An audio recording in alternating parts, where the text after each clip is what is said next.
Spent 2 hours cleaning the whole house. Now it smells like dog piss. Yes! Welcome back to the City of Palms podcast. We're back from break. I hope you enjoyed the ads. So now we know the taboo words that you can't say because the GoPro's going to hear them and switch its mode on us. don't even say anything. No, I'm not saying the word. Don't even say the GP word. Don't even say Oh, it. you're right. Don't acknowledge that he's there. Because he's filming and he's doing his thing.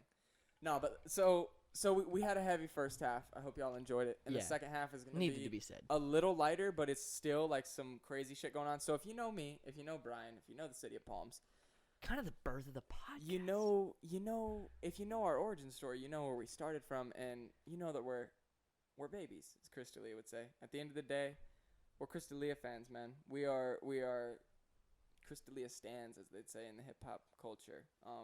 Yes, sir. You know, we as I told Brian the other day, I think I've heard more hours of Chris D'Elia talk than I've heard my own two parents talk. That's together. Facts. And that's only because I've listened to Chris D'Elia. I've listened to every episode of his podcast, listened to it for the last 2 years. And what is it, 160 he's episodes? He's got about 170, 180 episodes. Hour long. And each one is over an hour long. So, I mean, do the math, dude. You know what I mean? That's hours straight. I can't even think of a time I heard Dad talk for an hour. Ever. Not straight. No, not straight, right? Yeah, no, of course not. Yeah. So there's some allegations going on. Yeah, man.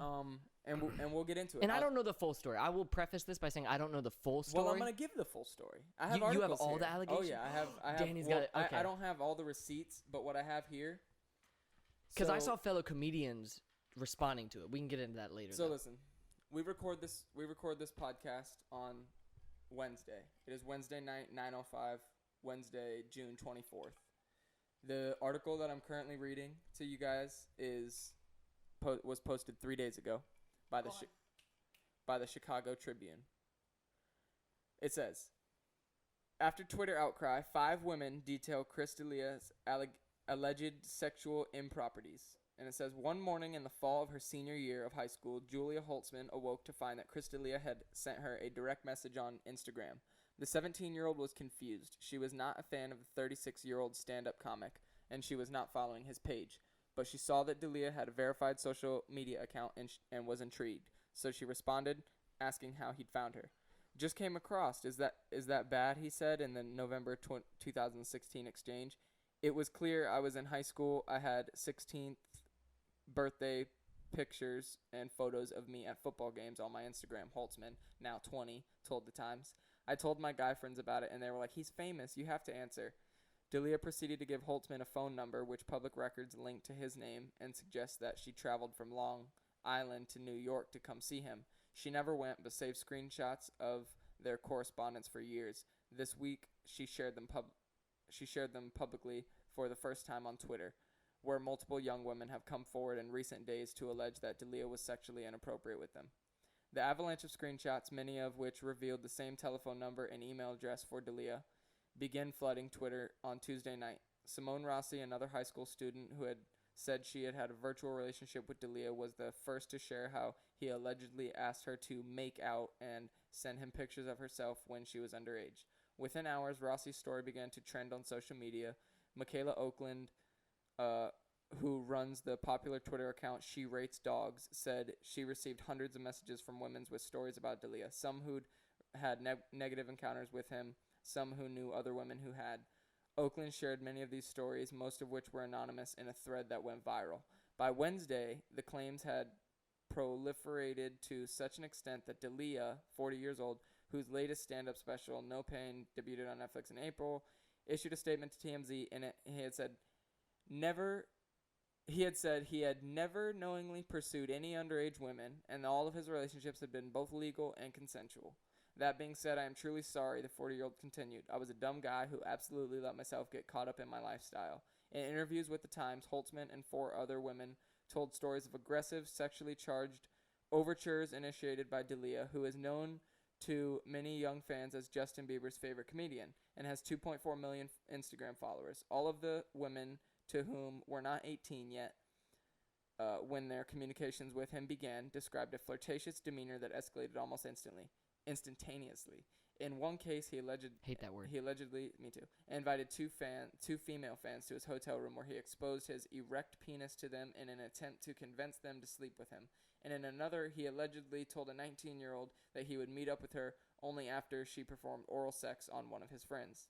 Which I bet, I'm just saying, if this did happen, I guarantee you the one of his friends was his opener that he always talks about. The one guy who's like, who talks like, yeah.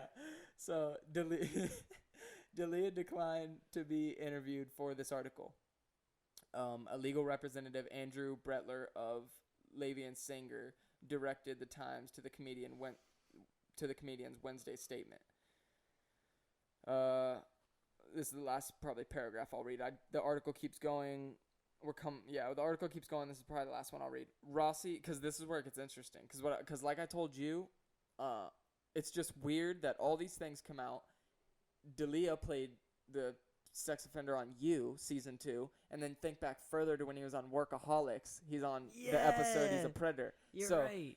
Rossi reads D'Elia's statement earlier this week and found it disappointing and misleading, she said. She recently begun to reflect on her teenage encounters with the comic after seeing him on the second season of the Netflix show You, which was replaced in late 2019. On the program, D'Elia plays a stand-up comedian who grooms underage women, then drugs and sexually assaults them. The role marked the second time he'd been cast in such a part. In 2011, on the Comedy Central program Workaholics, he guest starred as a child molester.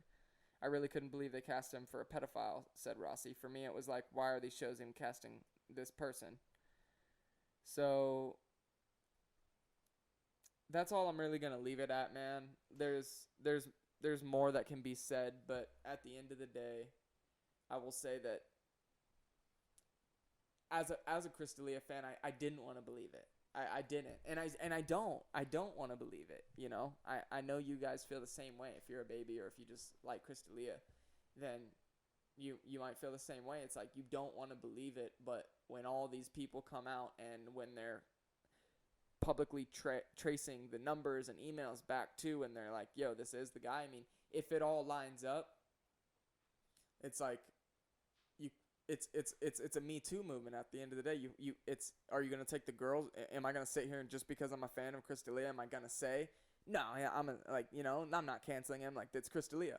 Or do you have to take a step back and realize, like, well, all these women came out and said, this. Like, at the end of the day, you gotta put facts over fiction. Like, facts is facts. And this is all alleged because nothing has been proven yet to an extent. Like, he hasn't gotten charged with anything yet. But I mean, the fact of his silence is weird. He said the one thing where it's like I said, man, I don't know Chris. I've never met him personally. But if I were to, like I said, I've listened to a lot of hours of him. I feel like I do know him.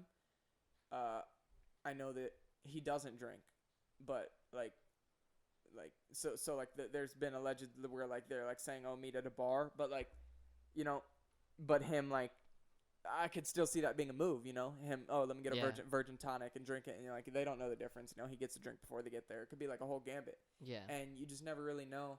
So for him to just say what his publicist told him to say, or manager told him to say, just the obvious, I have not consensualized with anything underage. That's some Joe Biden shit. That's some robotic, I have not. I. Bill Clinton. I have not. I swear all the relationships, but Chris, your DMs, all the relationships. No, but what about the 19-year-old you showed your all the relationships? No, so it's at the end of the day, man, you really just have to take a step back and, I don't want to bash on him too hard because it is, if it is alleged, whatever. But like I said, when all these things are pointing and then you say some shit just that. If you weren't in this situation, you would be making fun of this because it's the only thing you can say is, well, I have not, you know what I mean? Yeah. All the relationships I've had have been consensual with underage people. Dude, say something else. Make a podcast. Where's your podcast? Where's Congratulations? That's something you upload every week. I've listened to it for the past 2 years. And now you're going to go silent? Now's the time. No, dude, now's the time. Like I said earlier in the first part, Chris, you're under an investigation. Now's the time to speak up. I get it. You don't want to be in the mood. I get you talk about it, on your podcast. You don't want to record and you're like, oh, I'm not here Monday, I'm not here Tuesday, and Just I'm here last Wednesday. week he said yeah, that. He's like, said if that. I'm not here Wednesday, I'll definitely be here Thursday. Yeah, and last week you uploaded it Friday, Chris, and so I get it. And we upload podcasts. We get about being not in the mood. Like I said, man, I came over here at 6 to record. It's now 9. Gohan shit all over my house today. I work. Gohan, you're not an incel. We love you. I work at 6 a.m. tomorrow, and that's fine. You know, we're still here doing it. So, Chris, I get at the end of the day, it's hard. It's hard to get in that zone. But, dude, you got to use your voice right now, buddy, and step up. Speak with your chest, man.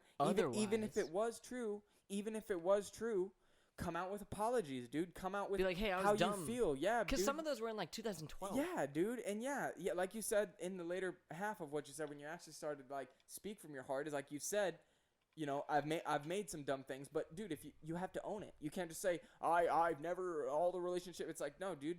There's things out there where people are saying you did this, and if you did them, you have to own up to it. And you know, it's like you could take it back with the Logan Paul thing, dude. Logan Paul fucked up. Like I will straight say that with the Tokyo thing. He owned it though. He got canceled by millions of people, and it wasn't until after that till I really found him, and I'm a fan of him. I listen to Logan Paul's podcast. I watch his vlogs. He's cool. He really is a cool guy. Did he mess up? Yes. And I used to just hate him. I didn't even know him for who he was. I just, when that Tokyo thing came out in 2017 or whatever. Yeah, like, oh, fucking prick. Yeah, I was like, oh, that guy's a prick. Fuck that guy. And then it's like, it wasn't until after when I don't know what led me to him, but I started listening to him, and like, I'll straight say it, dude. Logan, you're a cool guy, man. If you're listening, bro, let's link up. For real. And Chris, if you're listening, you got to say something, bro. Use your voice, man. For real. Step up. Even if it's true, own it, bro. And get past that. Look at Logan Paul. It's been 3 years since his Japan incident, and he's back on top of the YouTube game. His podcast is the #1 podcast in the world. I didn't know that. He won a streaming for it. I mean, he definitely does views, bro. Views, I'm talking. Like, he's big podcast. Yeah. He's not like Joe Rogan level, but he's big. I will say, like about the apology thing, like, yeah, obviously, like, that's the thing. That would be the right thing to do. But it's like, you know, with Louis C.K., I get why he was canceled. You know what I'm saying? Like, cancel culture and all that. Like, even Chris picks on it, like the whole cancel culture thing, right, and how it is like kind of out of hand sometimes. Louis C.K., I get it, because like that was weird as fuck, and that was like recently, that like not recently, but like right before that happened. Ooh, sorry, Gohan. Right before that happened, you know, like it was like in like that had just happened, you know, he just did something, I think, to my knowledge. It was like pretty recent, and then he was canceled because it's like, oh, that was fucked up. He abused his power like that, and like that's not how you should act if you're a celebrity, and you deserve to not be a celebrity anymore.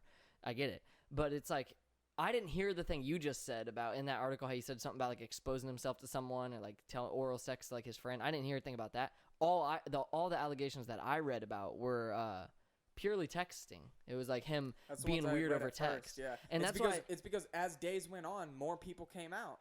Because, you know, the fear is like, that's the fear of the whole thing, is because when you do something with that and you're underage and you're just this girl, and you did something, or Chris D'Elia, this big Chris D'Elia guy, it's at the end of the day, it's like, do you, as Simone Rossi, yeah, like, you know, these girls coming out, does she want to come out as someone with 400 followers going against a guy with a cult following? Oh, yeah. With 2.3 million, you know? And then it's like, so it takes all these other, like, you know, it's kind of like if it is real and it is happening, I'm glad that all these other girls are stepping up and saying, you know, no, he did this to me too, because that's what it takes. Because, yeah, at first when I read it, I'm reading Chris D'Elia at rocketmail.com says, yes, with 5 S's, let's make out. And I'm like, that's not Chris. That's what I thought too. But now, you know, now. And I thought even if it was, who gives a fuck? If it's just him like texting someone? Well, if he's 16, if the girl's 16. Well, no, in the examples that I saw, you couldn't, like there was one example where he did a weird text interaction like that where he's like, let's make out. He always said that, let's make out. I'm like, that's a weird thing to add. But he's like, let's make out. Who runs with that? That's not a Chris thing. No, right. And he doesn't have to. But it might be. That? Yeah. Anyways, but no, the examples that I was reading about where there was really no proof that he knew that the person was under 18. And even there was one time the lady straight up says she was 17, and he messages her again, but it was like months later, so she could have turned 18 since then. So like that one wasn't. Like, and again, it's all just over text. It's all just him like being kind of weird over text, which at the end of the day is not right at all. And like, you shouldn't be hitting up people if you know that they're not of age. But is it like worthy of completely canceling someone's entire career. It's not. No, it's not. You know, I don't. And in 2012 as well. I don't think it is, but I also think I think it's how he approaches it. You know, like I said, like now's No, the yeah, time where yeah. he needs to own it if it happened. Own it. Don't just say and you know, you gotta own it, man. And because what's weird is he's all like, he says like the first thing he says was I have not consent. You know, all my relationships have been with of age women to my consent. But then he later says, I'm sorry, I've done some messed up things. Like, I'm sorry if I've offended you or whatever. So which is it? And then all these allegations. So it's like, if you've done anything, the first thing you need to do before you say all the consensual whatever is just come out and say, yeah, that happened. I'm sorry. Like, because dude, the reality is like, you there's two paths you can go. Chris, you just had a kid.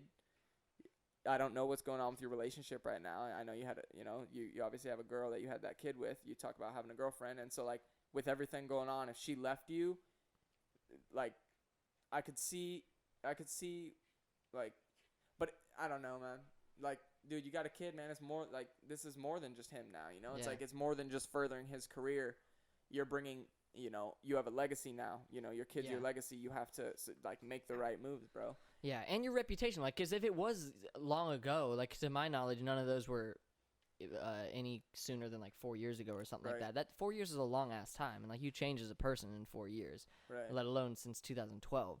So yeah, like that's something that you could say. Be like, hey, yeah, I've done some fucked up shit, and like, you know, I may have like done stupid stuff like that, but like I'm not that person anymore, and this and that. And you still might get canceled, but at least then you have like some respect on your name. Yeah, dude, for sure. Like, know? If he would come up and own it, like I'm gonna respect that more than if you just never post a podcast again, just and like and just ghost, except getting canceled. Yeah, it's like, all right, we're gonna talk about fuck it.